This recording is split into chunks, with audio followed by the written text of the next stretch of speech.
Hi and welcome along to another video in the Keep It Simple series. This is part 2 of the taking stock of where you are now. And this one just delves a little bit into getting some tests done. Okay, so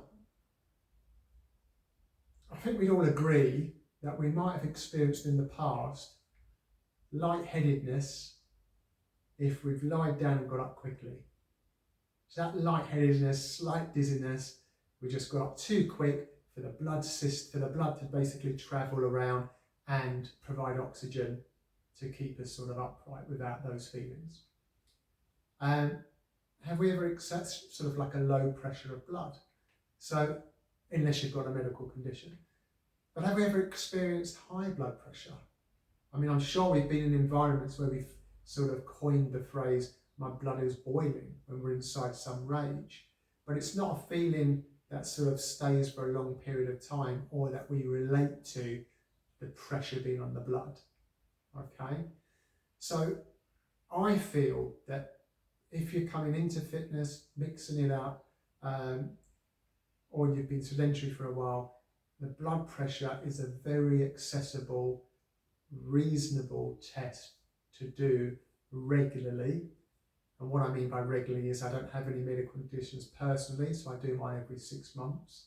I think that's feasible unless anything changes. Accessible in terms of in the UK, I bet you could Google pharmacies that you could probably book in and get it done for free.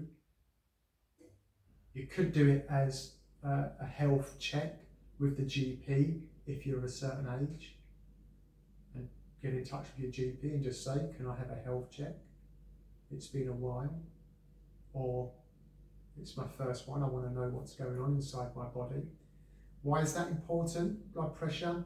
That gives an indication really on how hard the heart and the systems that are transporting blood are working. I mentioned accessible.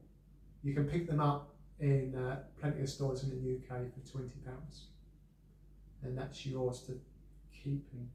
And I think my one, or I've been using one for probably 15 years now. Not the same one actually. I think this is my second, so they last a long time.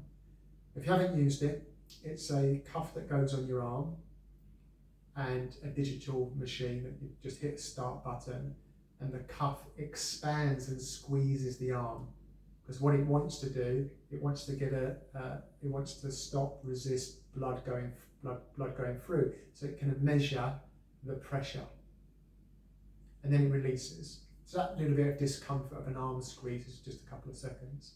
Then you have a systolic reading, pressure of the blood coming away from the heart, and a diastolic reading, the pressure of the blood coming back. So you'll have a figure, hopefully somewhere like 120 to 130 over 70 to 85, something like that. So it could be 125 over 80, and that would be inside a normal blood pressure range.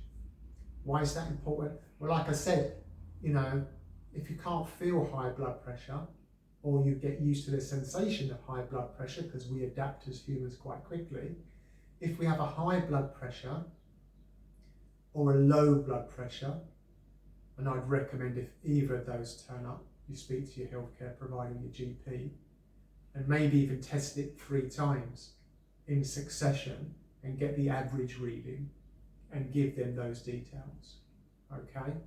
But it's a good indication of how that system's working, which is important because that's the system that is working when you exercise. So yes, you can improve whatever your reading is, but also you need to be wary of what the reading is now, because if it's already a lot of pressure on the blood systems, then we might have to consider reducing the intensity of our workouts, okay? Or the duration, okay? There's 2 other tests.